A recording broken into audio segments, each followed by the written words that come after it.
Medea Benjamin, born Susan Benjamin, is an American political activist. I assume everyone knows that. Best known for co-founding CODEPINK, and along with activist and author Kevin Danaher, the fair trade advocacy group Global Exchange. Benjamin was also the Green Party candidate in California in 2000 for the U.S. Senate. She currently contributes to Op-Ed News and the Huffington Post. In 2003, the Los Angeles Times described her as, quote, one of the high-profile leaders, end quote, of the peace movement. I would describe her as one of the best leaders of the peace movement. Medea Benjamin. Unfortunately, the peace movement was not capable of stopping the Bush administration, and here we are today. I want to go back to my first action in Congress with CODEPINK, which happened on September 18th, 2002. That was the day that Donald Rumsfeld, Secretary of Defense, testified before the House Armed Services Committee about why the U.S. military should invade Iraq.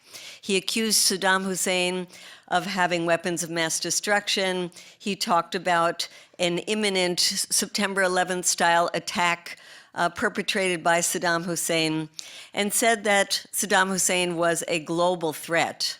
My colleague Diane Wilson and I were in the audience just behind Donald Rumsfeld.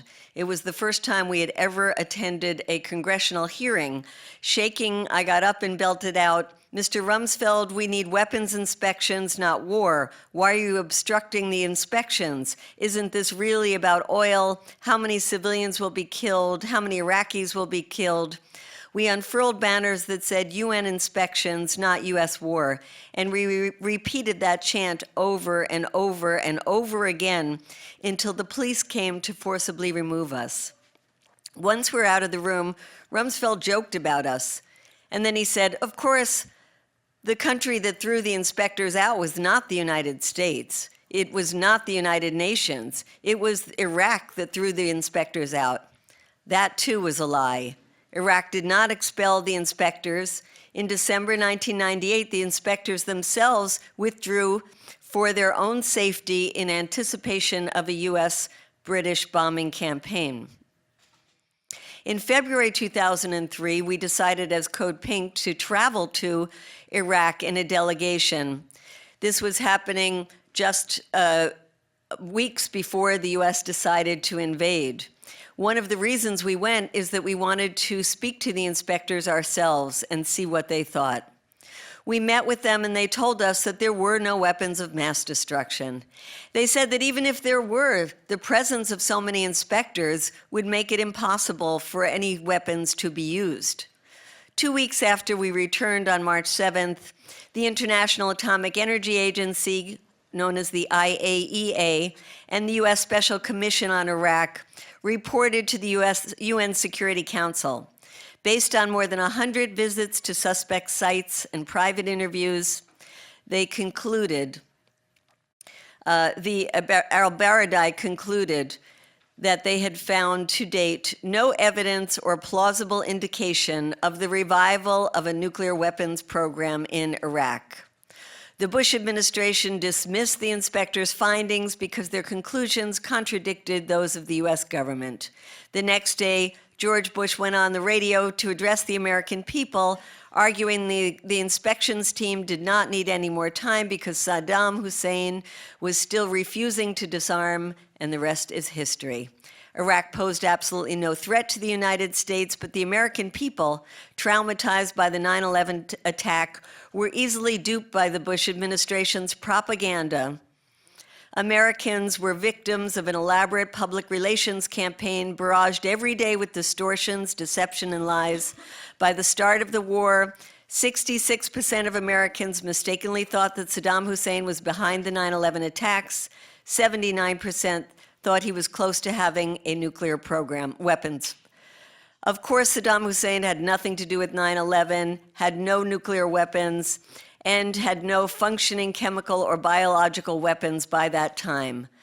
The deception was only achieved with the complicity of the US mainstream media, a press that refused to air the voices of dissenters like ourselves and instead sought to commercialize the war, embed themselves with the military, and profit from the invasion. At Code Pink, we worked furiously to stop the invasion and continued to protest after the war started. We held daily vigils in front of the White House, went on hunger strikes, organized massive demonstrations, protested at the homes of Dick Cheney, Donald Rumsfeld, Democratic and Republican Congresspeople, interrupted dozens of congressional hearings to speak the truth, and over again we were arrested for our nonviolent civil disobedience, spending much time in cold, bleak jail cells. For our work, we were attacked viciously as being unpatriotic, treated like traitors. Hate mail, death threats, violent phone calls were a constant.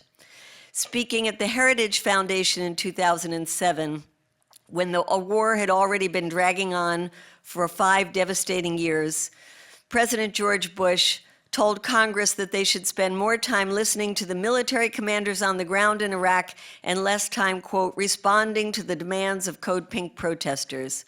We only wish that Congress and George Bush had listened to the demands of Code Pink and the millions of protesters who back in 2002 warned that the attacking Iraq would be a disaster.